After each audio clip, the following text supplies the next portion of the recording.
Hi everyone, welcome to Maximum Attack Rallying and to your Thursday dose of rallying chit chat. You'll have to excuse me, I've got a bit of a sore throat today, not feeling my best, so I'm probably not going to be shouting very much, but we will persist. I wanted to do something, and that something is to talk about the media. So last week I was talking about cars. Today I want to talk about media because the British Rally Championship has announced its media package for 2026, and it does not include ITV highlights as it has done for the past couple of seasons, and that has obviously got a few people talking about the positives and negatives of TV coverage. A few people have been left disappointed that we won't see BRC coverage on ITV this year, myself included, I have to say.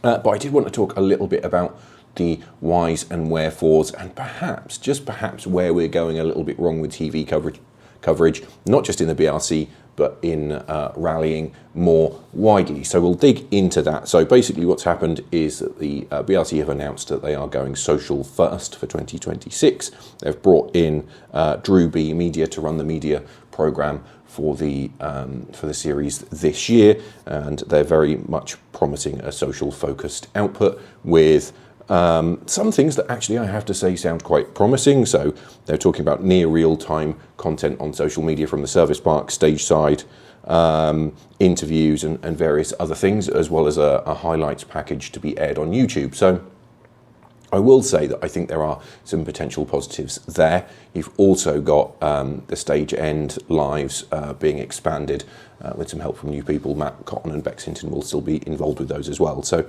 I think there are some positives. I don't want to be a downer, because I think for me the crucial thing is that today you very much have to have a mixed approach to media. So I know some people will say that TV is everything. Some people will say that social media is everything. For me, I think you have to strike a balance. You know, it's really important to have a balanced approach, because you have to provide something that works for the older audience who are perhaps more, terrestrial TV orientated, and then you have to find ways to reach the younger audience, which, I know some of you won't like this, but that is going to be through things like TikTok and stuff like that. So I do think a mixed approach is very important. I think some of the things that they're talking about with Drew B Media are very good, in terms of this kind of behind the scenes element.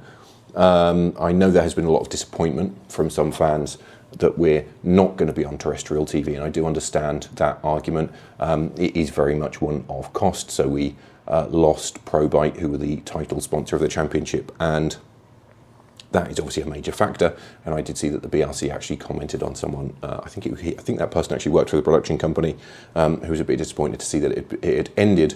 But ultimately, the money is key when it comes to TV coverage, and I think for me, it is a shame. I think to lose the ITV, the ITV platform is a real shame. If you're not based in the UK, ITV is a commercial station or group of stations in the UK. It also has an online streaming presence, and I think the real strength of it for the BRC is that it's quite heavily motorsport focused. So it has one channel, ITV4, which shows British touring cars and various other things. So I think to lose that window is a potential problem. But I think the crucial thing, and that's what I perhaps want to talk about in this video, is using that window properly to deliver value to somebody like ProBite, for example, to your title sponsor, and to the sponsors of your competitors and everyone else. You have to deliver something, and I think we've got a bit of a problem, for me at least, with how rally coverage is perhaps presented on these terrestrial TV platforms, that maybe isn't making it offer the maximum value. Just before I get into that, I do want to say I think there was a bit of a challenge for me with how the BRC coverage was maybe sold to ITV, or maybe with the way that the two kind of parties cooperated with. So that's the commercial part of Motorsport UK that run the BRC in its media, and the program controllers at ITV4. Or ITV Sport, perhaps. I think there was maybe a missed opportunity there, because if you have your 30-minute highlight show shown at some point, that's fine, and I'm a great believer in there being value in someone just flicking through the channels and picking something up by accident, and that can happen. But I wonder if the BRC and British Rallying, and maybe even the WRC to some extent, is at such a point where it's going to struggle to pick up audience that way. I believe that the way to have gone was perhaps for Motorsport UK to not just go to ITV Sport with an approach for coverage for the BRC, but perhaps try and tie it in with something else. If you look at touring cars, for example, the British touring cars, that has a really good TV package. Certainly did the last time I looked. And I sort of felt that, there's a bit of if they do a live broadcast for the complete race day, there's sometimes a bit of dead time in there. So in much the same way that an old sort of sports magazine show like Grandstand or World of Sport might have done, perhaps the solution for the BRC to try and pick up more of an audience, to allow it to grow to potentially then spin off into its own thing, would have been to integrate the BRC highlights into the BTCC highlights. So when you had a 30-minute dead period between races, you put the highlights into the BRC because you would have had people watching, and rather than going away and making a cup of tea, they might have actually watched, and then that might have directed people towards the socials and to engaging with the championship more. So I think that was a potentially a missed opportunity rather than having it as a highlights show on its own. The other thing that I want to talk about though is the content, and this definitely goes beyond the BRC into rally media more generally. Now I'm not going to go into every detail of this because I think my voice will fail me if I try to, but I think the thing for me, and this definitely isn't just a BRC thing, is I think it might be time to have a real rethink of how we present rally highlights, certainly in the UK. If you're outside of the UK and you get to watch rally highlights on TV, I would be fascinated to see how your local broadcaster presents the World Championship or your local championship. I suspect the World Championship programme is fairly similar, just dubbed with different languages. But I'd like to see how they present it, because the thing is for me, and I've been watching a few rally highlight show recently from various championships, some on some on YouTube, some are thinking about the TV side of it, and I just sort of think we could be doing a bit more. I think the trap that we've perhaps fallen into is a lot of these programs being a little bit formulaic. They're very focused on showing the results, very focused on showing the top 5-10 crews. So, if you've got a one-day rally broken up into 2 loops of stages, just for example, and you've got a 30 minutes highlight show, 30 minutes highlight show, the first half of the show will be a very short introduction to the rally, then the results from the first loop. The second part of the show, after the commercial break, if it's on TV, will be the little bit from the afternoon loop, and then the roundup of all the results. And I get that. I think it serves a purpose, doesn't it? It gives you the results. But the problem is if you're a rally fan, for example, you're probably going to know the results anyway, because you'll have probably followed the rally live.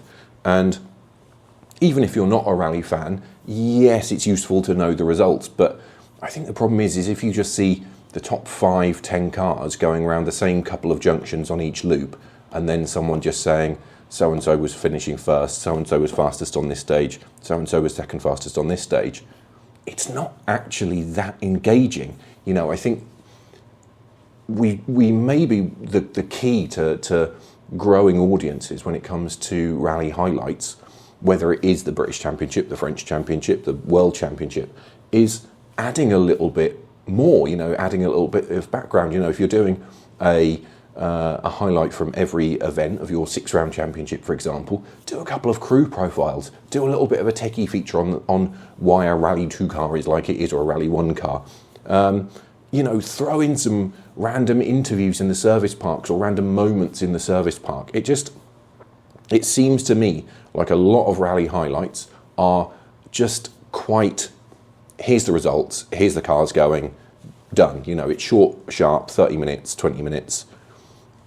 And it's okay, but I think, if you look, and I always bring this example up, and I know a lot of people do, if you look at something like Drive to Survive, for example, which isn't even shown in chronological order, it jumps around different teams and drivers throughout the season, but it's done a really good job of engaging with people, and it's done a really good job of engaging with people who aren't, or who weren't necessarily F1 fans. And I think while you don't want to necessarily follow all elements of that, it does show that it isn't necessarily just about the result, just about who was fastest on which stage, just about showing the cars in action. I think you have to add a little bit of narrative and a little bit of storytelling in there to give it some depth. I think you have to show people who the drivers are, show some of the story, show some of the reaction, show some of the emotion, show some of the storytelling. And I think maybe that's what's being missed. And maybe if we rethought the way we did things a little bit when it comes to the highlights packages, to add some little extra little elements in there that aren't just about the results, sacrifice a little bit of stage footage and results listing to say, this is, Joe Blogg's driver, this is where he's from, this is what he does, this is what made him love rallying, or, this is why the GR Yaris looks like it does, or is the best Rally 2 car, or whatever it may be. That might actually draw people in, and I think, as I said, this isn't just a BRC thing. I don't want you to think that I'm having a pop at them, because I'm not. I think the WRC highlights are just as bad. If in reality, I think you can argue that the WRC highlights are worse because they have much more resources at their disposal. They've got all of the all-live footage, loads of, or should have loads of studio time from the weekend. So I think, you could argue that they should have more resources to make their program even better. So you could say that they're, maybe doing the worst job of all. So those are my thoughts on it. I'm going to stop talking because my voice hurts, and I think what I would love to hear is your thoughts on it. What would you do if you were in control of making a TV program about the latest round of insert championship name here? What would you include in it? Would you just carry on doing results and stage footage? Or do you think there's something that you'd like to see in there that might attract more people, give more value for sponsors, more value for crews, and all of that stuff? Let me know in the comments. I'd love to hear what you think about it. What can we do? Because getting rallying to more people is super, super important. So let me know what you think in the comments. Make sure you hit those like and subscribe buttons while you're there. I'm going to stop talking because I'm getting a very scratchy throat. So I'll leave it there and just say I will see you in the next video.